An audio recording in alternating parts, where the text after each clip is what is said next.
Hello friends, मैं हूं आकाश कुमार। आप सभी का स्वागत करता हूं अपने YouTube channel math with Akash Kumar पर। जैसे कि आप सभी जानते हैं, हमारा जो टॉपिक चल रहा था अर्थमेटिक में, वो परसेंटेज खत्म हो चुका था और आज नया टॉपिक स्टार्ट होना है। नया टॉपिक हमारा कौन सा है? प्रॉफिट एंड लॉस है।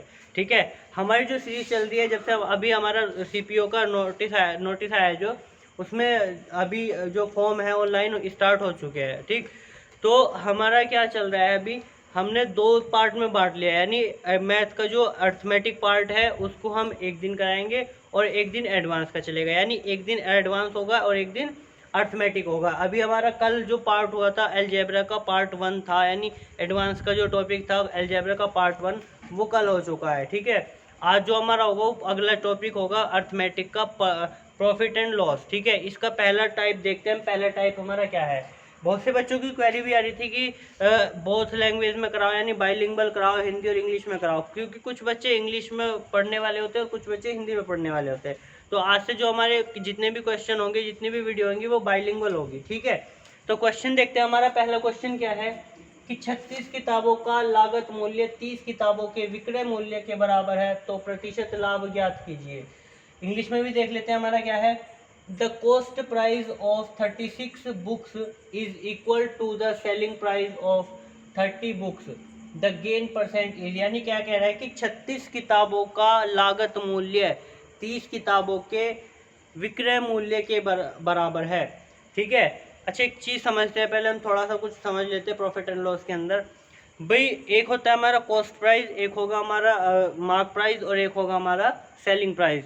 यानी कॉस्ट प्राइस का मतलब लागत मूल्य जिस पर कोई व्यक्ति कोई वस्तु को खरीदता है।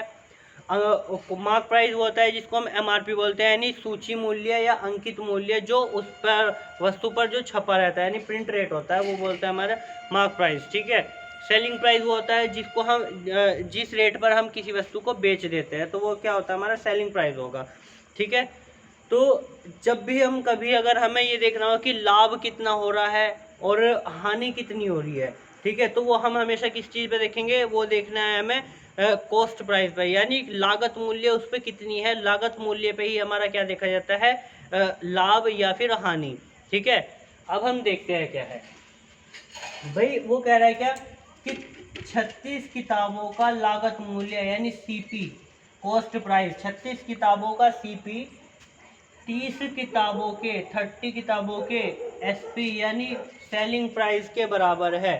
ठीक है, तो क्या हुआ जरा देखेंगे। भाई ध्यान रखो, क्या 36, अगर मैं मान लूँ कि 36 इसका एसपी है, सेलिंग प्राइस है, और 30 क्या हो जाएगा? इसका कॉस्ट प्राइस हो जाएगा, क्योंकि इसके कॉस्ट प्राइस के बराबर ही तो इसका सेलिंग प्राइस होगा। ठीक है, तो यानी कितने का लाभ हुआ? 6 रुपये का लाभ होगा। भाई 30 में खरीदी थी, 36 में बेच दी, तो 6 रुपये का लाभ हुआ, गुना 100 किस पे? 36 पे। किस पे हुआ? 30 पे, क्योंकि कॉस्ट प्राइस हमारा ये है। और हमेशा कॉस्ट प्राइस पे ही क्या निकलता है? लाभ और हानि, प्रॉफिट और लॉस किस पे निकलेगा? हमेशा कॉस्ट प्राइस पे। तो 6 पंजे 30, 5 से कटेगा कितनी बार? 20 बार। तो कितने प्रतिशत का उसे लाभ होगा? 20%, यानी 20% का क्या होगा? उसे प्रॉफिट होगा। ठीक है, अगला क्वेश्चन देखते हैं। क्वेश्चन नंबर 2 देखते हैं, हमारा क्या है। चलिए क्वेश्चन नंबर 2 देखते हैं। हमारे क्वेश्चन नंबर 2 क्या है? द कॉस्ट प्राइस ऑफ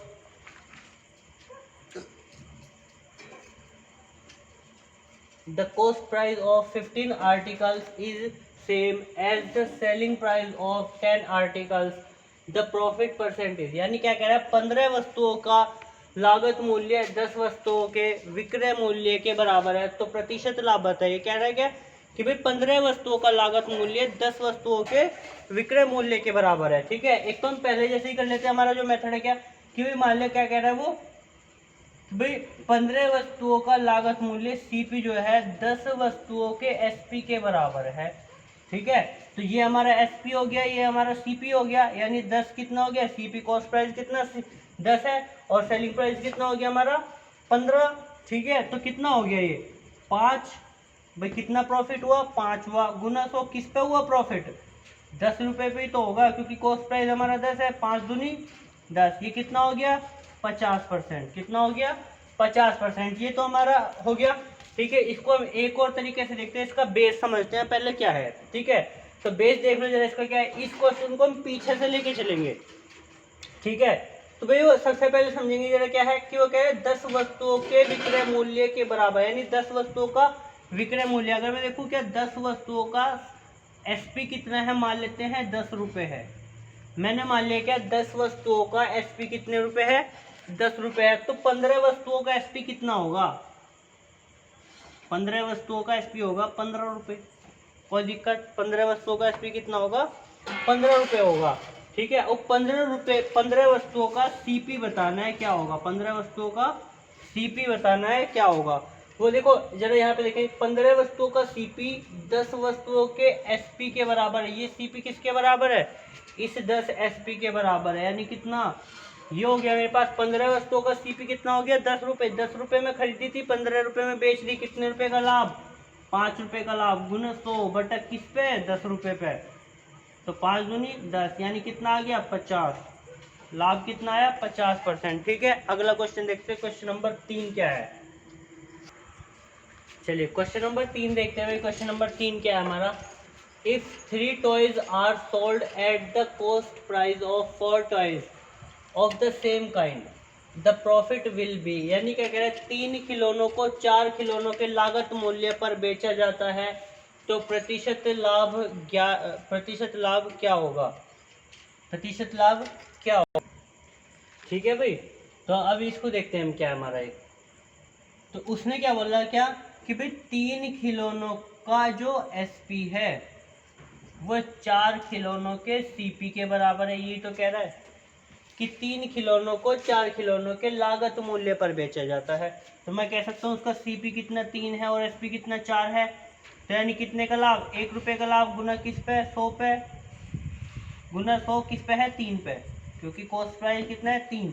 तो कितना हो गया 33 सही 1/3% हुआ। या फिर हम अपना मेथड देखते हैं क्या है भाई, 4 खिलौनों का लागत मूल्य यानी 4 खिलौनों का सीपी कितना होगा, 4 रुपये होगा। मान लेते हैं हम भाई, मान लिया क्या 4 खिलौनों का सीपी यानी कॉस्ट प्राइस कितना होगा, 4 रुपये होगा। तो 3 खिलौनों का सीपी कितना होगा, 3 रुपये होगा।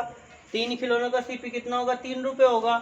3 खिलौनों का एसपी कितना होगा, वो कह रहे हैं 4 खिलौनों के सीपी के बराबर है, यानी 4 रुपये के बराबर है। तो 3 रुपये में खरीदी, 4 में बेच दी, 1 रुपये का लाभ गुना 100 किस पे, 3 रुपये पे, यानी 33 सही 1/3% का क्या होगा, उसको लाभ होगा। बात समझ आई, के बात समझ आई। ठीक है, अगला क्वेश्चन देखते हैं, क्वेश्चन नंबर 4। चलिए क्वेश्चन नंबर 4 देखते हैं हमारा क्या है। भाई कह रहा है 20 किताबों को बेचने पर 2 किताबों के क्रय मूल्य के बराबर लाभ होता है, तो प्रतिशत लाभ ज्ञात कीजिए। क्या कह रहे हो, if selling 20 books makes a profit equal to the purchase price of 2 books, find the percent profit. ठीक है, वो कह रहे हैं कि 20 किताबों को बेचने पर 2 किताबों के क्रय मूल्य के बराबर लाभ प्राप्त होता है। ठीक है, वो कह रहे क्या है भाई, अब समझो जरा, जो हमारा दूसरा वाला मेथड था सारे सवालों में उससे करने हैं। ठीक है, क्योंकि वो ये जो वाला मैं एक छोटा सा मेथड था ये पर्टिकुलर के लिए है, लेकिन इससे सारे क्वेश्चन होंगे। पीछे से उठाओ, क्वेश्चन को उठाना है पीछे से है। ठीक है, तो मैं बता रहा हूँ क्या कि भाई 2 किताबों का जो सीपी है, क्रय मूल्य है, मान लेते हैं कितना है, 2 रुपये है। 2 किताबों का क्रय मूल्य कितना है, मान लिया 2 रुपये है। तो 20 किताबों का क्रय मूल्य यानी सीपी कॉस्ट प्राइस कितना होगा, 20 रुपये होगा। भाई अगर 2 किताबों का क्रय मूल्य 2 रुपये है तो 20 किताबों का क्रय मूल्य 20 रुपये होगा। वो कह रहा है 20 किताबों का एसपी सेलिंग प्राइस बेचने पर, 2 किताबों को बेचने पर, 20 किताबों को बेचने पर 2 किताबों के क्रय मूल्य के बराबर लाभ कमाता है। यानी 20 किताबों को बेचेगा तो 2 रुपये का लाभ कमाएगा। 20 किताबें खरीदी थी 20 में और 2 रुपये का लाभ कमा रहा, तो 22 रुपये में बेच देगा भाई। वो कितने में बेच दी, 22 रुपये में। 20 रुपये में खरीदी थी 22 रुपये में बेच दी, 2 रुपये का लाभ गुना 100 किस पे, 20 पे। ये 2 से खत्म, यानी कितना 10% का उसे क्या होगा, लाभ होगा। बात समझ में आई, यानी प्रॉफिट कितना होगा उसे, 10% का प्रॉफिट होगा। बात समझ में आई। ठीक है, आगे चलते क्वेश्चन नंबर 5 देखते हैं, हमारा क्वेश्चन नंबर 5 क्या है। चलिए क्वेश्चन नंबर 5 देखते हैं भाई, क्या है हमारा, 15 किताबों को बेचने पर 5 किताबों के विक्रय मूल्य के बराबर लाभ होता है, तो लाभ प्रतिशत बताइए क्या होगा। यानी कह रहे हैं कि if selling 15 books makes a profit equal to the selling price of the 5 books, find the percentage profit.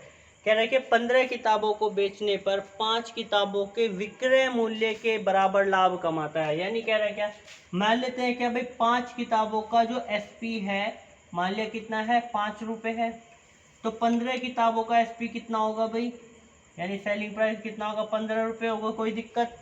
ठीक है, अब 15 किताबों का जो सीपी है वो कितना होगा भाई, वो कह रहा है कि 15 किताबों को बेच दिया 15 रुपये में और 5 रुपये का लाभ कमाया, यानी 5 किताबों के एसपी के बराबर लाभ कमा रहा है। ठीक है, ये 15 रुपये में बेचा और 5 रुपये का लाभ कमाया, तो 10 रुपये की उसने खरीदी भी होगी, यानी सीपी कितना है, 10 रुपये है, तो कितने रुपए, 5 रुपये का लाभ गुना 100 किस पे, 10 पे, यानी कितने परसेंट का लाभ, 50% का लाभ होगा। प्रॉफिट कितने का होगा, 50% का उसे प्रॉफिट होगा। ठीक है, अगला क्वेश्चन देखते हैं, क्वेश्चन नंबर 6 हमारा क्या है। चलिए क्वेश्चन नंबर 6 देखते हैं क्या है। 10 किताबों को बेचने पर 3 किताबों के विक्रय मूल्य के बराबर हानि होती है, तो प्रतिशत हानि ज्ञात कीजिए। यानी कह रहा है if selling 10 books leads to a loss equal to the selling price of 3 books, find the percentage loss. यानी कह रहा है कि 10 किताबों को बेचने पर 3 किताबों के विक्रय मूल्य के बराबर हानि होती है, तो मुझे हानि बतानी क्या है। मान लेते हैं क्या कि भाई 3 किताबें, यानी 3 किताबों का जो एसपी है वो कितना है, मान लिया 3 रुपये है भाई, 3 किताबों का एसपी यानी सेलिंग प्राइस कितना है, मान लिया 3 रुपये है, तो 10 किताबों का एसपी यानी 10 किताबों का सेलिंग प्राइस कितना होगा, 10 रुपये होगा भाई। ठीक है, अब 10 किताबों का सीपी देखो भाई, 10 किताबों को बेच दिया 10 रुपये में और 3 रुपये की हानि सही, यानी 3 रुपये का क्या हुआ, फिर लॉस हुआ, तो यानी 7 रुपये में उसने, सॉरी 10 रुपये में उसने बेच दिया और कह रहा है 3 रुपये की उसे हानि हुई, तो मैं कह सकता हूँ 13 रुपये में उसने खरीदी होगी। कह सकते हैं भाई कितने में, 13 रुपये में उसने खरीदी होगी। तो देखो 3 रुपये की हानि हुई गुना 100 किस पे, 13 रुपये पे, तो कितना हो गया 300/13, यानी 13 दूनी 26, 4 40, 13 39, 1/13, यानी 23 सही 1/13% का क्या हुआ, लॉस होगा। ठीक है, ये लॉस। ठीक है, अगला क्वेश्चन देखते हैं, क्वेश्चन नंबर 7। क्वेश्चन नंबर 7 देखते हैं, हमारा टाइप 2 है, टाइप 2 का क्वेश्चन, टाइप 2 है और क्वेश्चन नंबर इस वीडियो का हमारा क्या है, 7 है। ठीक है, तो देखते हैं क्या है। एक रेडियो को 1600 रुपये में खरीद कर कितने रुपए में बेचा जाए कि 15% का लाभ हो। यानी क्या कह रहा है, how much rupee to buy and sell a radio for 1600 rupees to make a profit 15%। ठीक है, वो कह रहा है कि 1600 रुपये में कोई रेडियो खरीदी जाती है और उसे कितने रुपए में बेच दिया जाए ताकि 15% का उसको क्या हो, लाभ हो। ठीक है, तो सिंपल क्वेश्चन है, बहुत ज़्यादा है, क्या नहीं, अगर 1600 रुपये में कोई चीज़ खरीदी जा रही है और इसका 15% का लाभ चाहिए मुझे, तो 15% निकाल दो, कितना हो गया, 15 225 और 15 240 रुपये, यानी इस पर 240 रुपये और बढ़ जाएगा भाई। टोटल कितना हो गया है मेरे पास, तो 1840 रुपये, यानी कितने रुपए में उसको बेचा जाए, 1840 रुपये में बेचा जाए, ताकि उसका जो लाभ है, प्रॉफिट है, वो उसका जो प्रॉफिट है 15% हो जाए। ठीक है, अगला क्वेश्चन देखते हैं, क्वेश्चन नंबर 8 देखते हैं इसी टाइप का। चलिए क्वेश्चन नंबर 8 देखते हैं, हमारा क्या है। जब एक वस्तु को 960 रुपये में बेचा जाता है तब 20% का लाभ होता है, तो उसका क्रय मूल्य क्या है। यानी क्या है, there is a profit of 20% when an item is sold for ₹960, what is his cost price. ठीक है, यानी जब 960 रुपये में किसी वस्तु को बेच दिया जाता है तो 20% का लाभ होता है, तो उसका क्रय मूल्य बताना है। भाई देखो, अगर 960 रुपये में कोई वस्तु बेची गई, ठीक है, तो 960 रुपये में बेचने के बाद उसे क्या हुआ, 20% का लाभ हो रहा, तो मैं कह सकता हूँ कि कोई वस्तु अगर 100 रुपये की होगी और 20% का लाभ हो रहा होगा तो उसे कितने, 120 रुपये में बेची गई होगी, तो 120 की वैल्यू कितना हो गया, 960, ये कट गया 12 × 96, यानी एक की वैल्यू कितना होगी, 8 होगी। मुझे किसकी चाहिए, 100% की वैल्यू ही तो चाहिए, तो 0 लगाओ, जरा लगाओ, यानी कितना हो गया, 800 रुपये। उसका जो कॉस्ट प्राइस था वो कितना होगा, 800 रुपये होगा। ठीक है, अगला क्वेश्चन की तरफ चलते हैं, क्वेश्चन नंबर 9। क्वेश्चन नंबर 9 देखते क्या है। जब एक वस्तु को 1080 रुपये में बेचा जाता है तो 20% का लाभ होता है, तो उसको क्रय मूल्य बताइए। क्या रहा है क्या, there is a profit of 20% when an item is sold for ₹1080, state its cost price. ठीक है भाई, वो कह रहा है क्या, यदि वस्तु को 1080 रुपये में बेच दिया जाए तो 20% का लाभ होता है, यानी 120 रुपये में बेच दिया जा रहा है। भाई कोई वस्तु 100 रुपये की थी, 120 रुपये में बेच दिया जा रहा है। एक्चुअल में कितने रुपए में बेच रहा है, 1080 रुपये में बेच रहा है। तो 0 से 0 कट गई, 12 न्यू 108, यानी 1 की वैल्यू कितनी होगी, 9 होगी। मुझे किसकी चाहिए, 100 की वैल्यू चाहिए, चिपका दो जरा 2 0, यानी कितने रुपए हो गया, 900 रुपये। 900 रुपये उसकी क्या है, कॉस्ट प्राइस है। ठीक है, अगला क्वेश्चन देखते हैं, क्वेश्चन नंबर 10।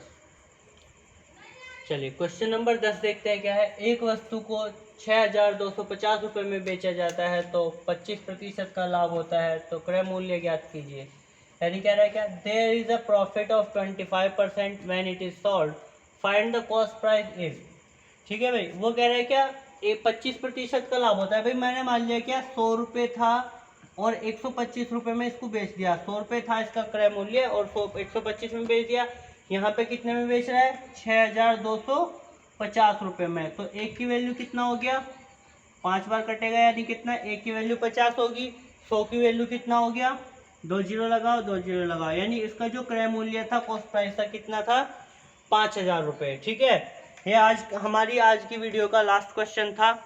अगर वीडियो पसंद आई हो तो वीडियो को लाइक कीजिए, शेयर कीजिए, और यदि अभी तक आपने चैनल को सब्सक्राइब नहीं किया है तो चैनल को सब्सक्राइब भी कीजिए और बेल आइकन को प्रेस कीजिए ताकि अगली वीडियो का नोटिफिकेशन आपको मिलता रहे। ठीक है, धन्यवाद, थैंक्स अ लॉट। मिलते हैं आपसे कल अगली वीडियो में।